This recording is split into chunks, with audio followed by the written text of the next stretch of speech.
If there's one genre of game that is woefully underrepresented, it's the aerial combat title. The feeling of flying through the air, taking out foes while barely dodging their attacks, is a feeling that far too few gamers have had the chance to experience. Though this might just change in 2019. One of the biggest flight series has finally returned with the release of Ace Combat 7. With the last entry being released in 2014 on the PS3, does this game have enough quality in its gameplay to drag players back into the skies? Let's discuss the setting. The story of Ace Combat 7 is surprisingly compelling. The story is told through multiple viewpoints with a few storylines going on at the same time. Seeing these storylines and characters interact is interesting, and you really get to understand the characters and their motivations. Ace Combat 7 takes place as the Kingdom of Erugia launches unmanned drones at the Osean Federation, breaking a peace treaty that has been standing for 10 years. You play as a pilot codenamed Trigger and fly on the side of Osea, taking out drones and learning the ropes. Early on in the campaign, you're accused of a heinous crime and sent to Osea's Spare Squadron, a military unit comprised entirely of convicts and criminals. Although the story starts out a little slow in the beginning, with a lot of military jargon and dry dialogue over mission briefings, it picks up dramatically once you're sent off to the Spare Squadron. Interesting characters are introduced, and more personal drama is present in this arc of the game. The series is known for their engaging storylines, but it is still pretty impressive that a title about flying planes for the military is accessible even to those players who don't know the difference between a B-52 and a C-18. Graphics are decisively good looking. Planes all have care put into their details, and all of them have their own animations for actions like turning or braking.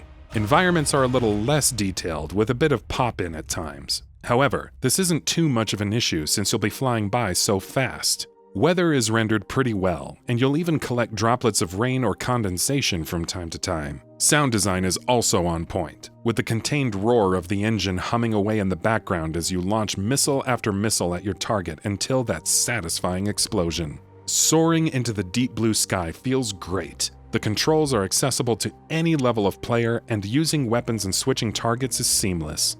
There are two control schemes for players to enjoy, with the easier option streamlining maneuverability into a more arcade-like experience. For players who want more of a challenge, there's also the advanced option that gives you far more control over your craft's maneuvering, but requires knowledge of your plane's yaw, pitch, and roll. Ultimately, there's options for anyone to enjoy this game, and if you're familiar with the series, you'll feel right at home in this iteration. You have a wide selection of aircraft at your disposal in Ace Combat 7. Through a tree unlock system, you'll gather planes, new weaponry, and upgraded parts for your machines. You can assign your planes a number of special weapons along with your missiles, ranging from machine guns to multi-target missiles. You also use the upgraded parts to increase the power of your weapons, make your plane more durable, or even more interesting things like preventing icing over. Speaking of icing over, one new addition to Ace Combat 7 includes the introduction of clouds into gameplay.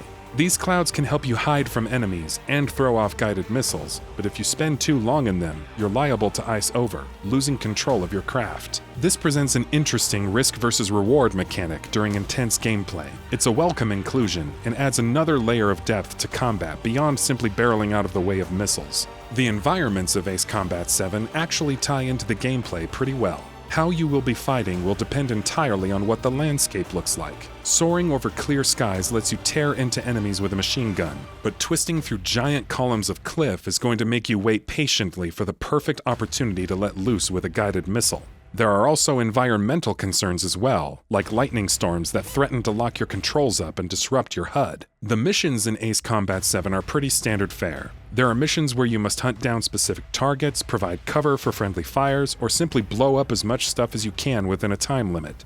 That's not to say that these missions aren't fun, but they do devolve into familiar territory a little too often. However, the game will usually throw in some twists during the mission to spice up gameplay.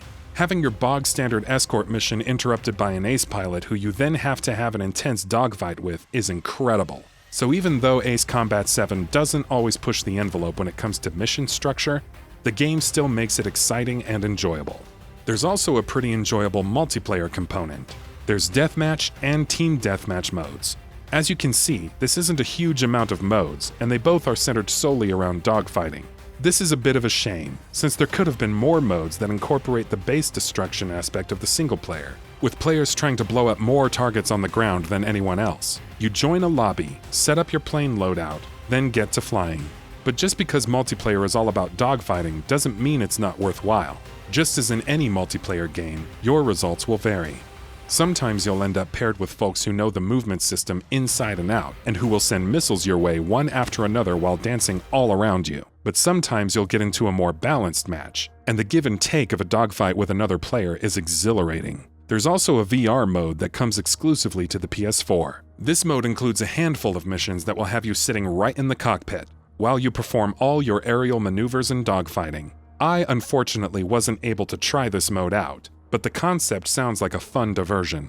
And unfortunately, a diversion is all this mode really warrants, since none of the regular single-player missions are playable in VR. This is a bit of a letdown, since the concept of sitting in the cockpit during flight sounds so cool. Hopefully, they patch in more functionality or missions. Otherwise, this may just be testing the water for the next entry in the series. Ace Combat 7 is a fantastic return for a series that has been gone for too long.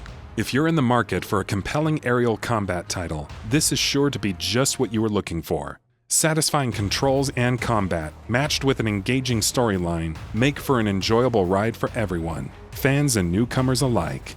And that about does it for this video. If you enjoyed what you watched and want to see more from Gaming Bolt, you can always hit that subscribe button and turn on the bell icon next to it. That way you will never miss any of our videos.